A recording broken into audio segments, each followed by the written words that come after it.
Hello my dear student and my dear friend, मेरे इस YouTube channel में आप सभी लोगों का स्वागत है।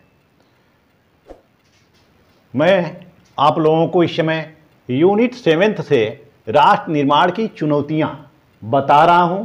राष्ट्र निर्माण की चुनौतियों के संबंध में मैं आज आप लोगों को अल्पसंख्यक एवं बहुसंख्यक संप्रदायवाद के बारे में बताने जा रहा हूं कि भारतीय राजनीति में अल्पसंख्यक और बहुसंख्यक का योगदान क्या होता है, या जो संप्रदायवाद होता है उस संप्रदायवाद में अल्पसंख्यक और बहुसंख्यक दो वर्ग होते हैं। दोनों वर्गों की क्या क्या भूमिका होती है, संप्रदायवाद कैसे उत्पन्न होता है। सबसे पहले मैं आप लोगों को बहुसंख्यक और अल्पसंख्यक के बारे में बताऊंगा कि ये अल्पसंख्यक क्या होता है, बहुसंख्यक क्या होता है। आइए समझते हैं अल्पसंख्यक को कि अल्पसंख्यक यानी माइनॉरिटी क्या होती है। अल्पसंख्यक, अल्पसंख्यक,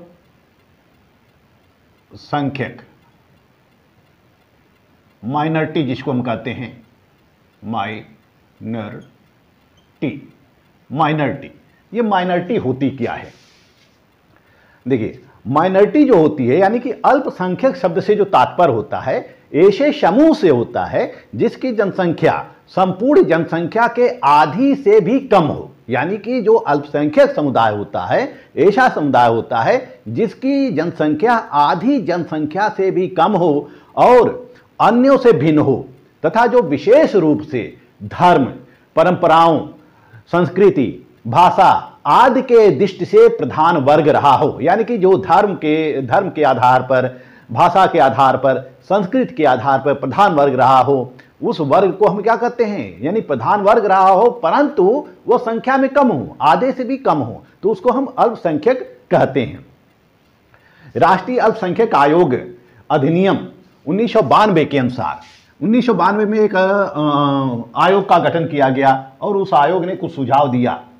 राष्ट्रीय अल्पसंख्यक आयोग अधिनियम 1992 के अनुसार केंद्र सरकार ने मुस्लिम, ईसाई, सिख, बौद्ध तथा पारसी समुदाय को अल्पसंख्यक के रूप में अधिसूचित किया है। किसको अधिसूचित किया है? मुस्लिम, सिख,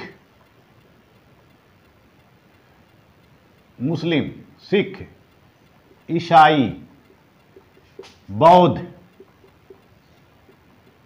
पारसी, इन समुदायों को मुस्लिम, सिख, ईसाई, बौद्ध, पारसी अल्पसंख्यक में शामिल किया है। 2014 में भारत सरकार के द्वारा जैन धर्म को भी जोड़ा गया, जैन धर्म को भी शामिल किया गया। इस तरह से भारत में कुल धर्म के आधार पर 6 अल्पसंख्यक वर्ग हैं। हम अल्पसंख्यकों को 3 भागों में विभाजित कर सकते हैं। जो अल्पसंख्यक वर्ग हैं उनको 3 आधारों पर विभाजित किया जा सकता है। पहला धार्मिक आधार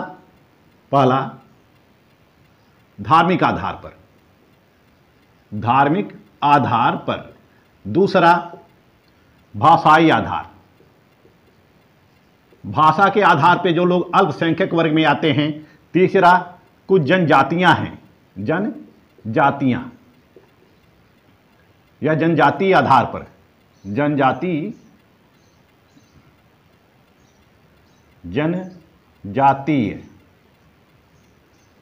आधार पर।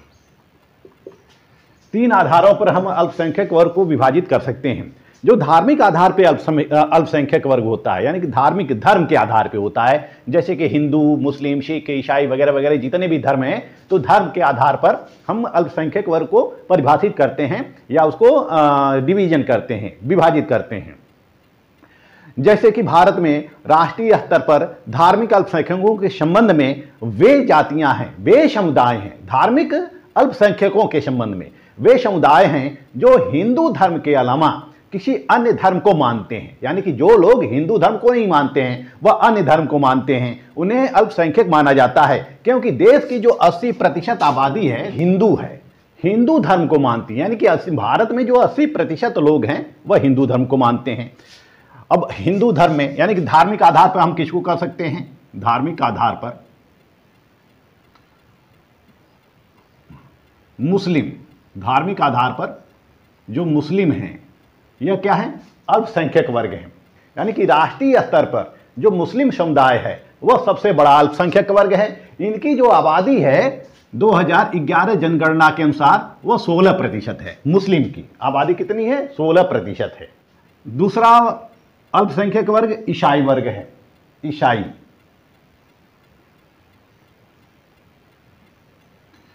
वर्ग है। ईसाइयों की संख्या 2.34 के आसपास है। ईसाइयों की संख्या कितनी है? 2.34% के आसपास है। जो तीसरा है वह है सिख धर्म है। सिख धर्म इनकी जो आबादी है पूरे देश में वह 1.9% है। 1.9% है। तीसरा जो है वह बौद्ध धर्म है। बौद्ध धर्म की जो आबादी है पूरे देश में वह 0.70% है। इसी तरह से बौद्ध के बाद आता है जैन और पारसी। जैनों की जो संख्या है हमारे भारत में वह 0.37% है। 0.37% और पारसी का जो है 0.66% है, यानी कि 0.66% है। तो ये जो है एक जनसांख्यिकी अनुपात है। यह क्या है? जनसांख्यिकी अनुपात है। मुस्लिमों की संख्या कितनी है? 16% है। ईसाई वर्ग की संख्या कितनी है? 2.34% है। सिख धर्म की कितनी है? सिख धर्म को मानने वाले लोग कितने हैं? 1.9% हैं। बौद्ध धर्म को मानने वाले कितने हैं? 0.70 हैं। जैन को मानने वाले 0.37%। पारसी धर्म को मानने वाले 0.66%। इस तरह से हमारे देश में ये 6 वर्ग जो हैं यह अल्पसंख्यक है। यह 6 वर्ग क्या है? अल्पसंख्यक है।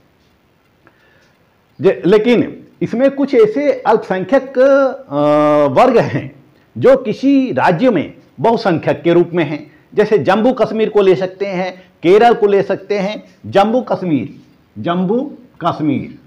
केरल, लक्षद्वीप,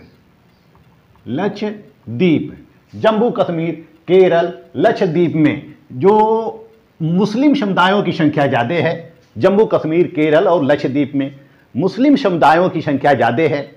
मेघालय, मिजोरम, नागालैंड, मणिपुर में ईसाई जो हैं वो बहुसंख्यक हैं। ईसाई कहाँ हैं? मेघालय, नागालैंड, मिजोरम और मणिपुर में ईसाइयों की संख्या सबसे ज़्यादा है। सबसे ज़्यादा मेघालय में, नागालैंड में और मिजोरम में है। सिख धर्म को मानने वाले यानी कि सिख धर्म जो हैं वह पंजाब में है। सिख धर्म वह पंजाब में बहुसंख्यक के रूप में है। पंजाब में सिख हैं। पंजाब में सिखों का जो अनुपात है वह करीब 66% है। पंजाब में 66% सिख हैं। तो इस तरह से हम धर्म के आधार पर वर्गों को, धर्म के आधार पर अल्पसंख्यकों को विभाजित कर सकते हैं। मुस्लिम, ईसाई, सिख, बौद्ध, जैन और पारसी। अब आते हैं भाषा के आधार पे, भाषाई आधार पे। जो भाषाई आधार पे अल्पसंख्यक लोग होते हैं वह ऐसी भाषा जो कम बोली जाती है, कम लोगों के द्वारा बोली जाती है। यानी कि भाषाई अल्पसंख्यक वर्ग से तात्पर्य होता है जिसकी बोलचाल की भाषा अन्य लोगों से भिन्न हो। इसके लिए आवश्यक नहीं है कि उनकी लिपि भी अलग होनी चाहिए। लिपि अलग नहीं होनी चाहिए, लेकिन उनकी जो बोलचाल की भाषा होनी चाहिए वह अन्य लोगों से भिन्न होनी चाहिए। जैसे कर्नाटक में हम ले सकते हैं। कर्नाटक में क्या बोला जाता है? कन्नड़ भाषी समुदाय है, वहाँ पे कन्नड़ बोला जाता है। वहाँ पे हिंदी बोलने वाले लोग क्या कहे जाएंगे? अल्पसंख्यक कहे जाएंगे। यानी कि जहाँ हिंदी राजभाषा है वहाँ पर अल्पभाषी जो अल्पसंख्यक कहलाएंगे। जहाँ जिन राज्यों में हिंदी राजभाषा है वहाँ अल्पभाषी लोग क्या कहलाएंगे? अल्पसंख्यक, भाषाई आधार पर अल्पसंख्यक कहलाएंगे। जैसे उर्दू हो गई, उत्तर प्रदेश में उर्दू कम लोगों के द्वारा बोली जाती है, तो उर्दू क्या हो, उर्दू बोलने वालों के आधार पर हम उर्दू भाषी अल्पसंख्यक कह सकते हैं। यानी कि उर्दू भाषी अल्पसंख्यक कह सकते हैं। तो इस तरह से हम भाषाओं के आधार पर भी अल्पसंख्यक वर्गों को डिवीजन कर सकते हैं।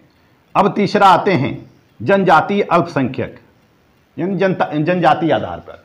जनजातीय आधार पे जनजातीय अल्पसंख्यक कौन होते हैं? वे ऐसे लोग होते हैं जो किसी दुर्गम या पृथक या सुविधाहीन क्षेत्रों में रहने के कारण अन्य लाभों से वंचित हो जाते हैं। मतलब कि उन लाभों से वंचित हो जाते हैं जो अन्य समुदायों को प्राप्त होती है। यानी कि जो देश के सारे समुदाय प्राप्त करते हैं उन लाभों से यह जो दुर्गम क्षेत्रों में रहने वाले, जंगलों में रहने वाले, पहाड़ों पर रहने वाले, विभिन्न क्षेत्रों, दुर्गम स्थानों पर रहने वाले लोग उन लाभों से वंचित हो जाते हैं। यानी कि यह वे लोग होते हैं जो जनजातीय लोग होते हैं, वे लोग होते हैं जो दुर्गम क्षेत्रों में या पहाड़ों पर या पहाड़ी क्षेत्रों में या पठारी प्रदेशों में, जंगलों में निवास करते हैं। जैसे हम भील जाति को ले सकते हैं, गोंड जाति को ले सकते हैं, संथाल हैं, कोल हैं, आदि आदिम जातियां हैं, राजस्थान में रहने वाली हैं, मध्य प्रदेश में रहने वाली हैं और पूर्वोत्तर के राज्यों में रहने वाली जातियां हैं। इन जातियों को हम जनजातीय आधार पर अल्पसंख्यक कह सकते हैं। जो वर्ष 2011 की जनगणना होती है, वर्ष 2011 की जो जनगणना होती है, उस जनगणना के आधार पे जो हिंदू वर्ग है, हिंदू, वह भी क्या है, अल्पसंख्यक वर्ग हो गई है। कुछ राज्यों में अल्पसंख्यक वर्ग हो गई है। जैसे कि लक्षद्वीप में इनका अनुपात कितना है, हिंदुओं का अनुपात कितना है, 2.5%। लक्षद्वीप में कितना है, जो 2011 की जनगणना होती है, उस जनगणना के अनुसार हिंदू भी कुछ राज्यों में अल्पसंख्यक हो गए हैं। जैसे लक्षद्वीप में हिंदुओं की संख्या 2.5% है, मिजोरम में हिंदुओं की संख्या 2.75% है, नागालैंड में हिंदुओं की संख्या 8.75% है, मेघालय में हिंदुओं की संख्या 11.53% है, जम्मू कश्मीर में हिंदुओं की संख्या 28.44% है, अरुणाचल प्रदेश में हिंदुओं की संख्या 29% है, मणिपुर में 31.39%, पंजाब में 38.4%। तो इन राज्यों में जो हिंदू वर्ग है, जो हिंदू हैं, वह भी अल्पसंख्यक के रूप में हो गए हैं। हिंदू भी अल्पसंख्यक के रूप में हो गए हैं। आइए हम देखते हैं कि अल्पसंख्यक के बारे में, अल्पसंख्यक के संबंध में संविधान में क्या क्या उपबंध किए गए हैं। जैसे कि अनुच्छेद, अल्पसंख्यक के बारे में अनुच्छेद 29 और 30 उपबंध किए गए हैं। यह अल्पसंख्यकों को अधिकार दिया गया है। यह किसको अधिकार दिया गया है? 29-30 किसके बारे में है? अल्पसंख्यकों के बारे में है। जैसे अनुच्छेद 29(1) यह कहता है, अनुच्छेद 29(1) यह कहता है कि भारत के प्रत्येक नागरिक को जिसकी अपनी विशेष भाषा होगी, विशेष लिपि होगी, विशेष संस्कृति होगी, उस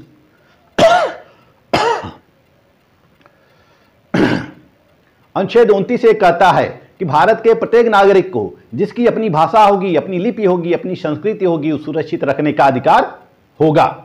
वहीं अनुच्छेद 29(2) के अनुसार, अनुच्छेद 29(2) के अनुसार शिक्षण संस्थानों में किसी भी नागरिक को केवल धर्म, मूल, वंश, लिंग, जात के आधार पर प्रवेश से वंचित नहीं किया जा सकता। यानी कि अल्पसंख्यकों को भी अनुच्छेद 15 के आधार पर भेदभाव नहीं किया जा सकता है। अनुच्छेद 30 जो है, अनुच्छेद 30 है, यह शिक्षण संस्थानों की स्थापना के संबंध में दिया गया है। अनुच्छेद 30(1) में कहा गया है कि अल्पसंख्यकों को अपनी मनपसंद की शिक्षण संस्थाएं स्थापित करने का अधिकार होगा। अनुच्छेद 30(2) में यह प्रावधान किया गया है कि राज्य द्वारा इन अल्पसंख्यक विद्यालयों को, अल्पसंख्यक शिक्षण संस्थानों को अनुदान देने में किसी प्रकार का भेदभाव नहीं किया जाएगा। यानी कि राज्य इस आधार पर अनुदान देने के संबंध में इस आधार पर भेदभाव नहीं कर सकती कि यह जो है माइनॉरिटी कॉलेज है, माइनॉरिटी स्कूल है। राज्य यदि अनुदान देती है विद्यालयों को, तो सभी विद्यालयों को समान रूप से अनुदान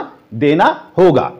वहीं अनुच्छेद 350, अनुच्छेद 350(a) में, यह अनुच्छेद 350(a) और (b) जो है, यह 7वां संवैधानिक संशोधन 1956 के द्वारा जोड़ा गया है। अनुच्छेद 350(a) में यह कहा गया है कि भाषाई, अनुच्छेद 350(a) में भाषाई अल्पसंख्यक वर्गों के संबंध में विशेष प्रावधान किया गया है। भाषाई अल्पसंख्यकों के लिए एक विशेष अधिकारी की नियुक्ति की जा सकती है। तो अनुच्छेद 350 और (a) और (b) जो कि 7वें संवैधानिक संशोधन के द्वारा जोड़ा गया है, यह भाषा के संबंध में अल्पसंख्यकों के बारे में है। यानी भाषाई अल्पसंख्यकों के बारे में यह प्रावधान किया गया है।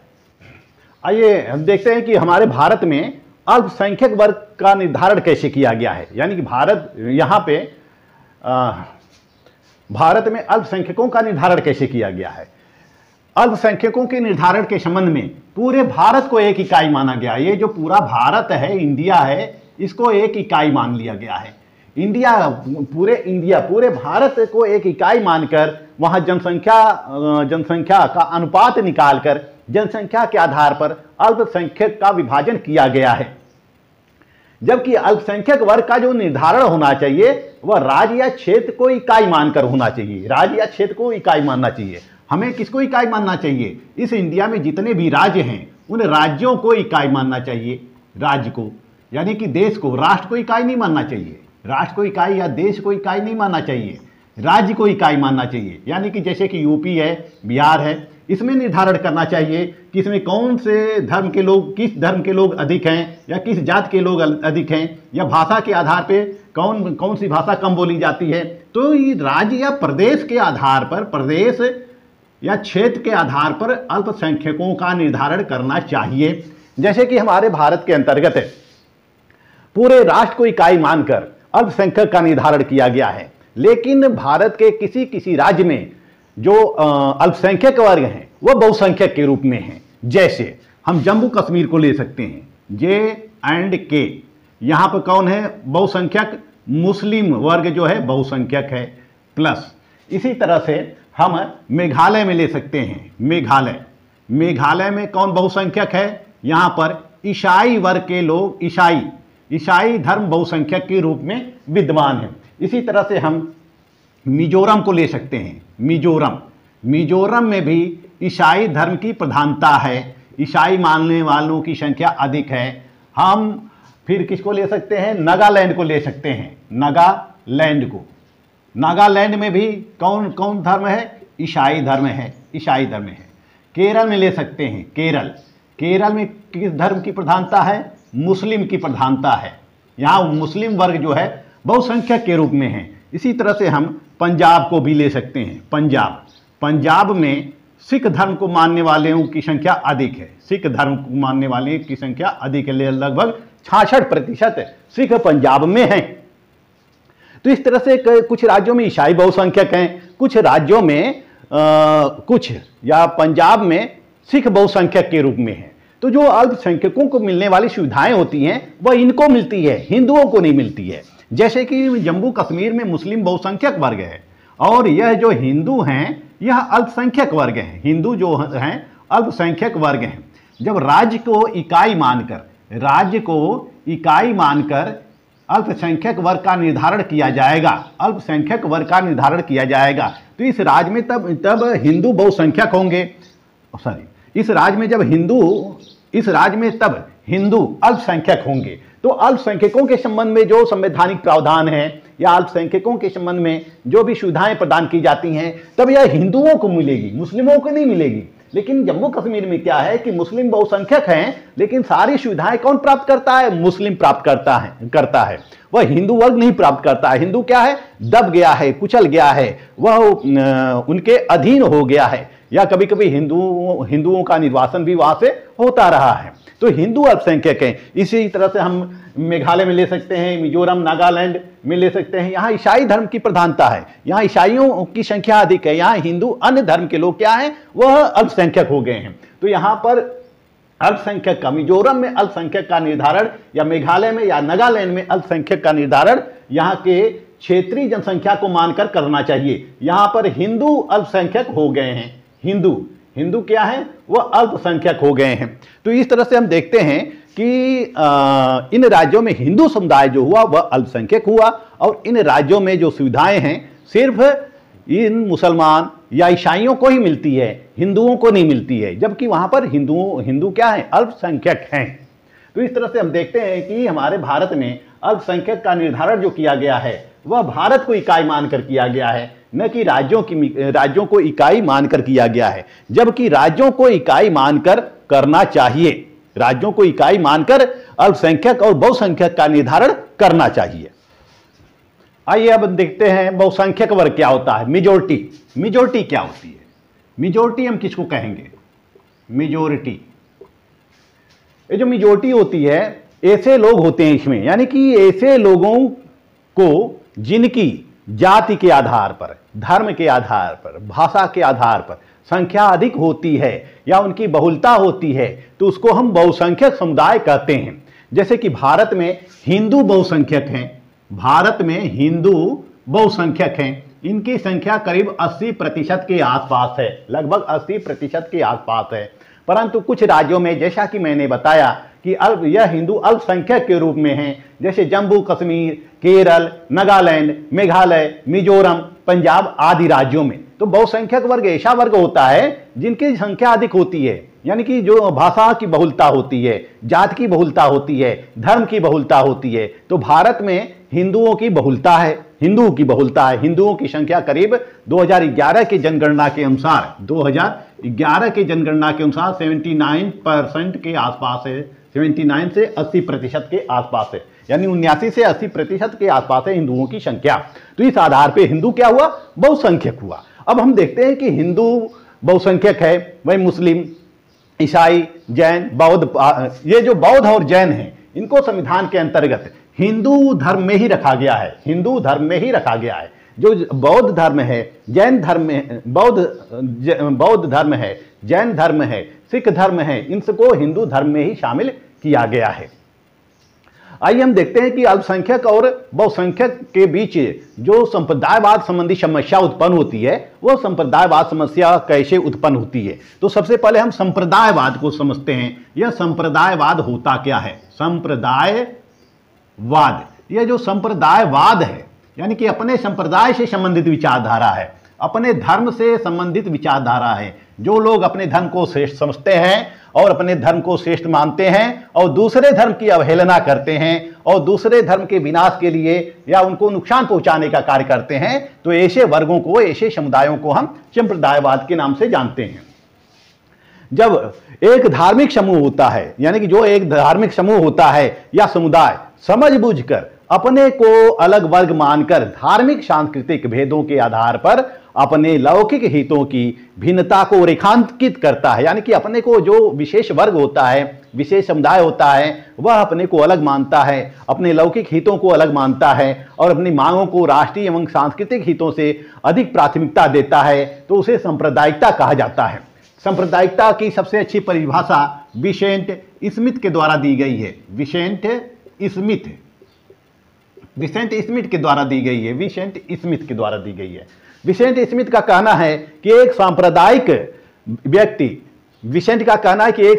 व्यक्ति या समूह वह होता है जो कि प्रत्येक धार्मिक एवं भाषा को एक ऐसी पृथक सामाजिक तथा राजनीतिक इकाई मानता है जिसके हित अन्य समूह से पृथक होते हैं और उनके विरोधी भी हो सकते हैं। ऐसे ही व्यक्तियों को या व्यक्ति समूह को विचारधारा को संप्रदायवाद या सांप्रदायिकता कहा जाता है। एक बार फिर से विसेंट स्मिथ की परिभाषा में बता दे रहा हूं कि एक सांप्रदायिक व्यक्ति या समूह वह है जो कि प्रत्येक धार्मिक एवं भाषाई आधार को ऐसी पृथक सामाजिक तथा राजनीतिक इकाई मानता है जिसके हित अन्य समूहों से अलग होते हैं, पृथक होते हैं और उनके विरोधी भी हो सकते हैं। ऐसे ही व्यक्तियों को या समूहों को या विचारधारा को हम संप्रदायवाद या सांप्रदायिक कह सकते हैं। तो इस तरह से हम देखते हैं कि जो संप्रदायवाद है वह अपने संप्रदायों को श्रेष्ठ मानना है, दूसरे को संप्रदाय को या दूसरे के धर्म को हम हीनता के तौर पर देखते हैं।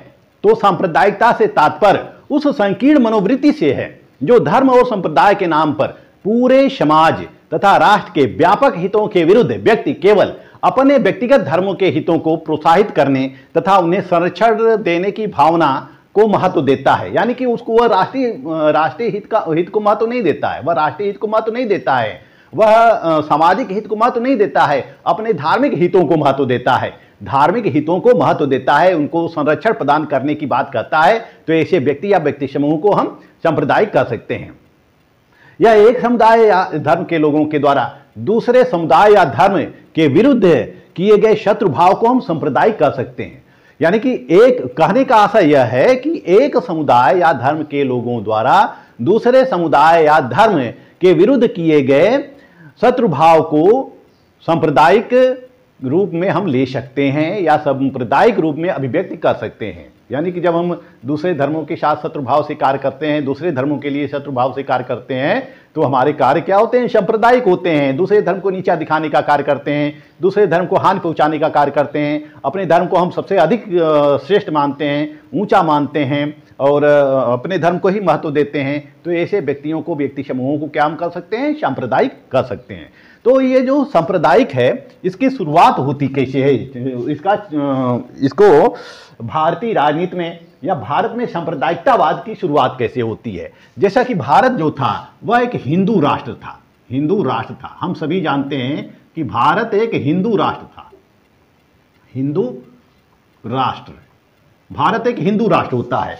लेकिन जब मुस्लिम आक्रमणकारी आते हैं तो उन्होंने हिंदुओं को जबरदस्ती करके धर्मांतरण कर दिया, तो यहाँ के जो हिंदू थे वह मुस्लिम बन गए। इसी तरह से जब ब्रिटिश काल में सन 1600 ईस्वी में ईस्ट इंडिया कंपनी भारत आती है तो वह ईसाई मशीनरियों को खुली छूट देती है ईसाई बनाने के लिए। ईसाई मशीनरियाँ जो होती है वह गरीब वर्गों को जबरदस्ती या प्रलोभन देकर ईसाई में कन्वर्ट कर देती है। तो इस तरह से हमारे देश में मुस्लिम धर्म स्थापित हो जाता है, मुस्लिम धर्म भी आ जाता है, ईसाई धर्म भी आ जाता है। वैसे जैन धर्म और सिख धर्म, बौद्ध धर्म पहले से ही विद्यमान था, यानी कि मुगलों के आक्रमण के पहले से ही विद्यमान होता है। तो इस तरह से हमारे देश में धर्म की बहुलता हो जाती है। हमारा जो धर्म होता है विभिन्न संप्रदायों में विभक्त हो जाता है, हिंदू, मुस्लिम, सिख, ईसाई, पारसी वगैरह संप्रदायों में विभक्त हो जाता है। हमारा हिंदू समुदाय विभिन्न लोगों में विभक्त हो जाता है। तो इस तरह से ब्रिटिश शासन यानी कि सांप्रदायिकता की जड़ की शुरुआत ब्रिटिश शासन के द्वारा ही की गई है। ब्रिटिश शासन काल में सांप्रदायिकता का जहर उत्पन्न हो जाता है, यानी सांप्रदायिकता का विकास। इसको हम डालते हैं हेडिंग, सांप्रदायिकता का विकास। सांप्रदायिकता का विकास कैसे होता है? हम ब्रिटिश काल में देखते हैं कि सांप्रदायिकता की शुरुआत जो है ब्रिटिश काल में होती है। जैसे कि 1905 में ब्रिटिश सरकार के द्वारा बंगाल का विभाजन किया जाता है, बंगाल विभाजन किया जाता है 1905 में। इसी तरह से यह जो बंगाल का विभाजन किया गया यह पूर्ण रूप से सांप्रदायिक आधार पर किया गया। जैसा कि एक ब्रिटिश अधिकारी था बेनफील्ड फुलर था, वह कहता है कि उसकी दो बीवियां हैं, एक हिंदू है दूसरी मुसलमान, लेकिन वह मुसलमान को अधिक चाहता है, यानी कि वह दूसरी को अधिक चाहता है। तो इस तरह से जो अंग्रेज थे उनकी नीति थी फूट डालो और शासन करो, भारत में फूट डालो और शासन करो। वह संप्रदाय के आधार पर उन्होंने फूट डाला, जात के आधार पर उन्होंने फूट डाला और लोगों पर शासन किया। शासन लंबे समय तक उसने शासन किया। तो 1905 में बंगाल का विभाजन सबसे पहले किया जाता है सांप्रदायिक आधार पर। 1906 ईस्वी में, उसके बाद 1906 ईस्वी में मुस्लिम लीग का गठन होता है। यह भी पूर्ण रूप से सांप्रदायिक आधार पर इसका गठन होता है। आगा खां और मोहम्मद वकार के नेतृत्व में यह मुस्लिम लीग का गठन होता है, मुस्लिम लीग का गठन होता है 1906 में। और मुस्लिम लीग को गठन के लिए अंग्रेजों ने ही मुस्लिम नेताओं को प्रोत्साहित किया था। अब आते हैं हम 1909 में। 1909 में ब्रिटिश सरकार के द्वारा एक अधिनियम लाया गया जिसको मार्ले मिंटो सुधार या भारतीय शासन अधिनियम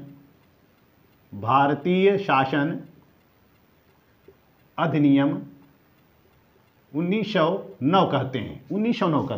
1909 में ब्रिटिश सरकार के द्वारा मार्ले मिंटो सुधार लाया गया। इसके तहत जो मुस्लिमों के लिए पृथक निर्वाचन की व्यवस्था की गई, यानी पृथक निर्वाचन मंडल की बात कही गई थी, मुस्लिमों को पृथक रूप से निर्वाचित करने की बात कही गई थी। इसके बाद हम देखते हैं 1932 में कम्युनल अवार्ड आता है,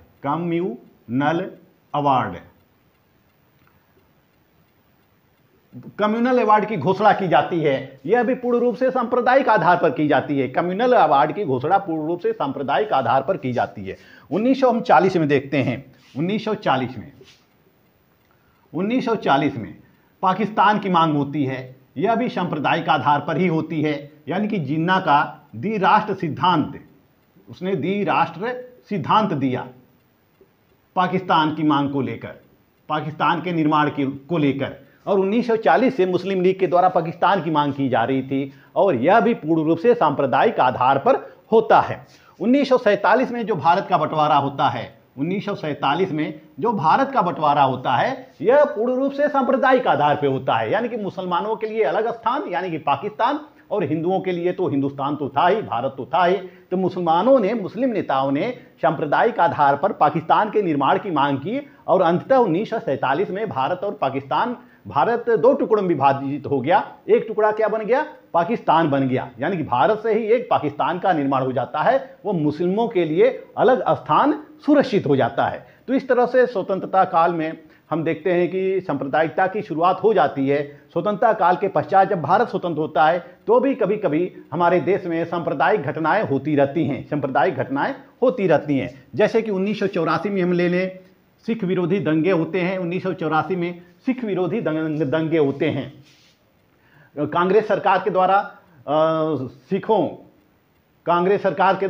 सिखों का निर्ममतापूर्वक दमन किया जाता है और वह सिखों के दमन पर उतारू हो जाती है। तो 1984 में सिख विरोधी दंगे होते हैं। फिर हम देखते हैं कि 1989 से लेकर 1990 तक कश्मीर में, जम्मू और कश्मीर में कश्मीरी पंडितों के विरुद्ध में दंगे होते हैं। यानी कि कश्मीरी पंडितों के साथ वहां पर मुस्लिम समुदायों के द्वारा अत्याचार किया जाता है और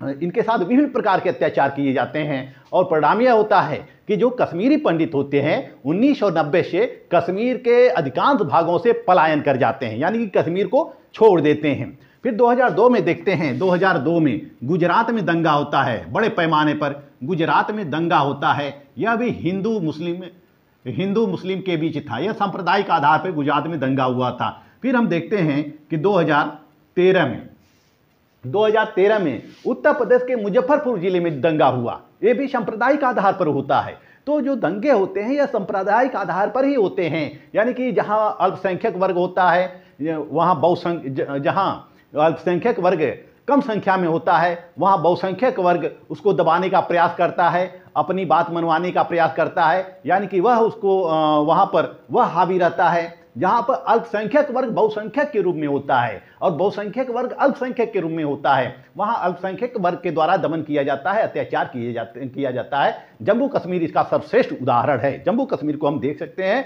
कि वहां से हिंदुओं का पलायन शुरू हो जाता है, कश्मीरी पंडितों का पलायन शुरू हो जाता है। तो इस तरह से हमारे देश में अल्पसंख्यक और बहुसंख्यक संप्रदायवाद चलता रहता है। यानी कि ये अल्पसंख्यक और बहुसंख्यक के बीच अपने धर्म को लेकर, संप्रदाय को लेकर, भाषा को लेकर, संस्कृत को लेकर विवाद चलते आ रहे हैं।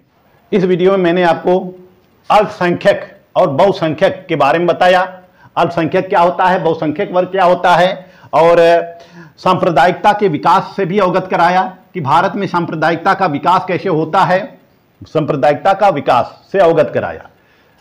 इस वीडियो में बस इतना ही। मैं अगले वीडियो में आपको इससे आगे बताऊंगा, जिसमें आगे के वीडियो में मैं आपको सांप्रदायिकता के कारण बताऊंगा, सांप्रदायिकता के दुष्परिणाम से अवगत कराऊंगा तथा सांप्रदायिकता के समाधान के उपाय से भी अवगत कराऊंगा। क्योंकि वीडियो बहुत लंबा हो रहा है, इसलिए वीडियो को मैंने छोटा करने का प्रयास किया है और इस अल्पसंख्यक और बहुसंख्यक को 2 भागों में मैंने विभाजित कर दिया है। मेरा वीडियो आपको अच्छा लगे तो मेरे चैनल को लाइक, सब्सक्राइब और शेयर करते रहिएगा। मिलते हैं फिर नेक्स्ट वीडियो में, तब तक के लिए धन्यवाद।